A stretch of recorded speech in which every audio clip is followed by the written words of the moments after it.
Já jsem opravdu nečekal. Já můžu si to chvilku rozmyslet. Já si na chvilku... Já teď půjdu do ložnice, ano, miláčku, a popřemýšlím si klidu a pak se hned vrátím, ano?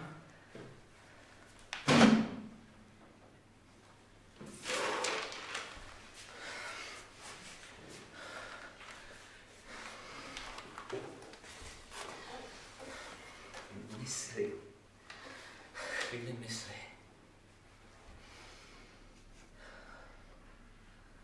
Vždyť na tom není nic zvláštního. Jste spolu už 3 roky. Když nepočítám ty 2 přestávky, když jsem byla s Lukášem. To se nepočítá. Je mi 27. To není zase tak brzo. Babička mi už od 20 říká, že jsem holka na vdávání. A vlastně asi jsem, ale co když budeš chtít dítě? Já si přece nemůžu dovolit teď mít dítě, zrovna když se mi to začíná takhle rozjíždět. Lukáš sliboval, že mi zajistí tu roli, když... No to je jedno, prostě si nemůžu dovolit. Ani neví, že jsem ty prášky nevysadila. A pak, kdyby se o to začal víc snažit, třeba bych chtěla, aby nás vyšetřili.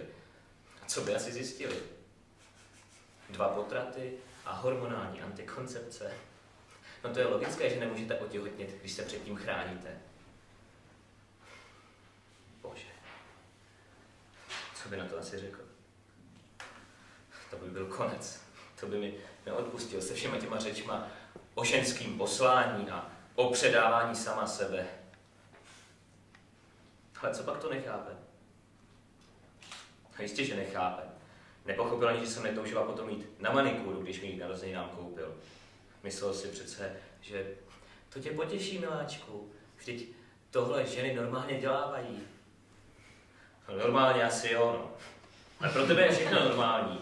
Dávat nekřesťanský peníze za kadeřníka a chodit na manikúru a ničit si nohy v podpatcích. Jsi přece žena, tak proč se podle toho nechceš chovat?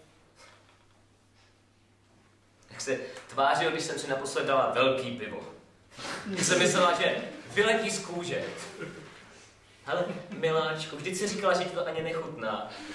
No možná, že až tak moc ne, ale to ještě neznamená, že si to nemůžu dát. Vždyť s tím vypadáš směšně. Ten půl litr je větší než tvoje hlava. Víš, že to špatně pít. Proč tohle děláš? Víš, že tohle už jen nesnáším. A tak si najdi jinou ženu, která bude usrkávat víno, hyhňat se tvým blbým vtipům, pohazovat vlasama a smyslně si u toho kousat dortu. Když jsme se potkali, měla jsem na sobě podpatky. Úplně výjimečně. Byla jsem na schůzce s jedním režisérem a věděla jsem, že si na to potrpí.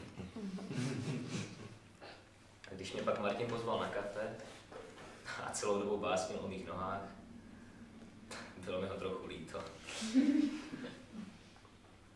Měla jsem je na sobě od té doby jen 3krát. Vždycky jen na jeho narozeniny. Vlastně jsem docela obětavá. Chtěla jsem mu udělat radost. Ale on by chtěl, abych v takových botech vynášela i koš. A když mě na plese viděl s vlnitýma vlasama, přemlouval mě, ať je tak nosím častěji. No to by mě mohlo. Jenom kvůli tomu, že je to podle něj víc ženský. Co o tom může vědět? Nedokáže si ani představit, co to obnáší být žena. Rozhodně to není o tom mít pečlivě namakovaný nehty a podpatky. Ani o tom mít dítě. Bože, ta představa je tak hrozná. Oteklý kotníky, obří břicho, povislý prsa, všechny ty nesmysly s okurkama a šlehačkou. Já netuším, proč bych se měla dobrovolně takhle ničit. Vsadím se, že kdyby mě takhle viděl, už bych mu nepřišla tak neodolatelná. Se všema těma výkyvama nála. Někoho by si našel a já pak zůstanu sama. S dětskem. Tereza mi naposled říkala, jak hrozně bych chtěla miminko. To je pro mě ještě nepochopitelnější, když se ta ženská do toho žene sama.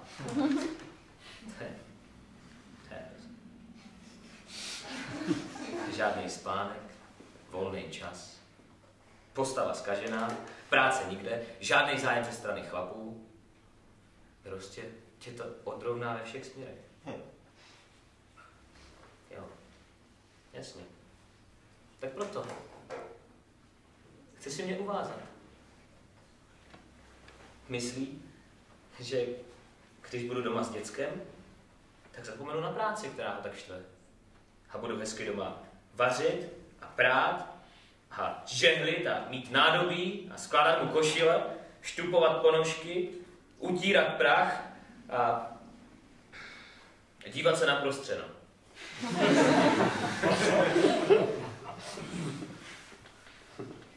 Co chlap může vědět o tom, jaký je to být ženská? A vůbec, kdo o tom co ví?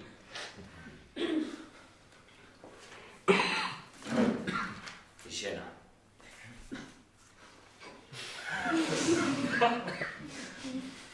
Ale když to neznamená být matka, tak v čem to je?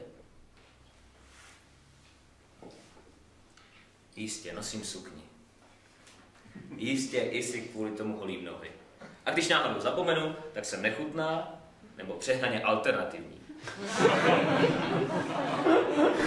To, že jsem týden z měsíce vyřazená z provozu a prožívám takzvané období temna, to mi na pocitu ženskosti taky zrovna nepřidává. V čem to sakra je?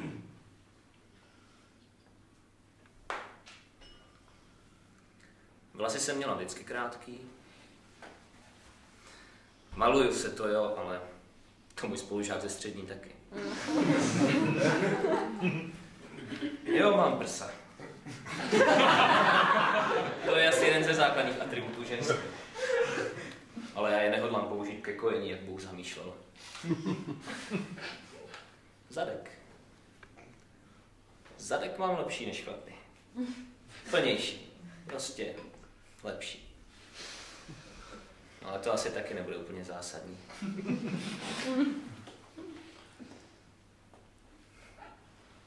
Orgasmus.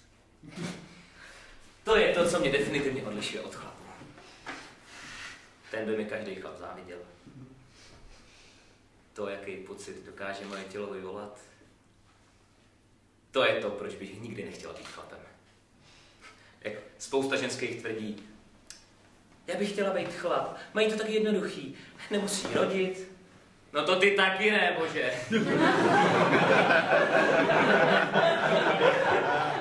Nemají krámy, to je pravda. A nemusí si holit nohy. A Bůh ví, co ještě. Nemusí se malovat.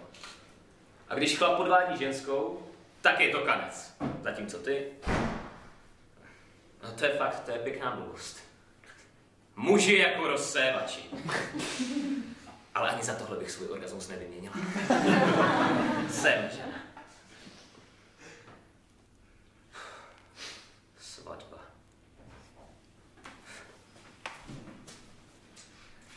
Ale jo, mám ho ráda. A možná ho i. Ale jo, miluju. A on mě taky. Evidentně. A ono je to vlastně hezký. Vlastně moc hezký. Jen svatba.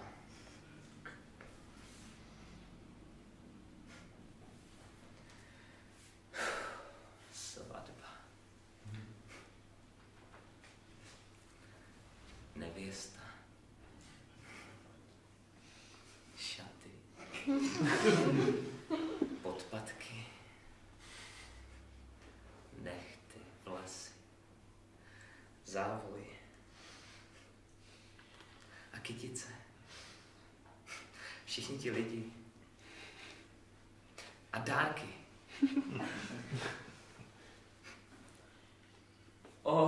Děkuji za tu krásnou a praktickou prachovku, babičko. Děkuji. No teda. Mince, ten se nám bude hodit, víš, jak ráda mixuju. A papuče, no, nohy v teple, to je základ, že jo? A co je to tady?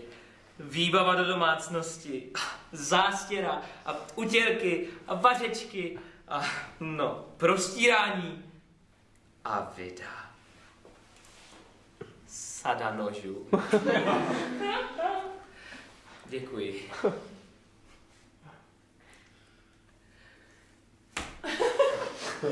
Všem vám moc děkuji.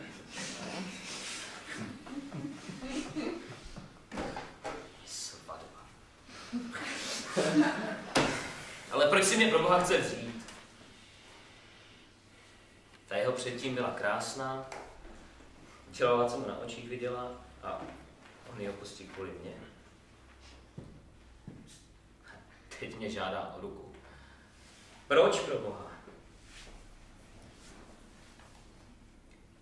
Upřímně, nejsem zas tak krásná. A nejsem ani zas tak super hubená. Že bych překypovala ochotou, to se taky říct nedá. Žádlivá jsem jako blázen. Nechci skoro nic z toho, co chce on. A bráním mu ve spoustě věcí prostě protože se mi nelíbí. A když se on začne navážet do něčeho mýho, jsem hysterická až hrůza. To mám po matce. Taky ne, že bych byla vzorná přítelkyně. Ne, že bych se vždycky chovala tak, jak se sluší a patří. No, co, pořád se mi líbí i ostatní chlapy. Co je na mě dobrý? Ve skutečnosti nejsem ani moc dobrá herečka. Ačkoliv bych asi mohla být, kdyby mi dali šanci. Určitě bych mohla.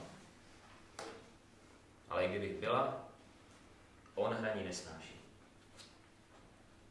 Občas mám pocit, že se mnou dal dohromady jenom proto, že jsem ten den výjimečně měla podpatky.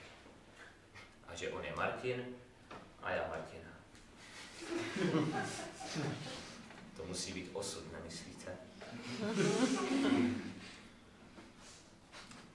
A to je přece málo důvodů k tomu se brát. Na něm je dobrý skoro všechno. Je to krásný chlap.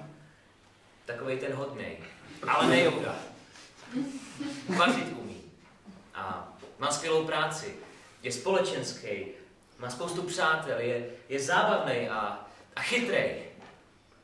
Když možná ne až tak moc, když si mě chce brát. Jenže nesnáší hraní. Jakoby mu vadilo, když se na mě lidi dívají. A taky mu vadí, když chodím doma neupravená. Občas mám pocit, že by si mě nejraději načesal, namaloval, navlíkl mě do něčeho elegantního, hodil mi na nohy pořádný podpatky a dal mě do vitríny. Pak by na mě pustil větrák a házel třpytky.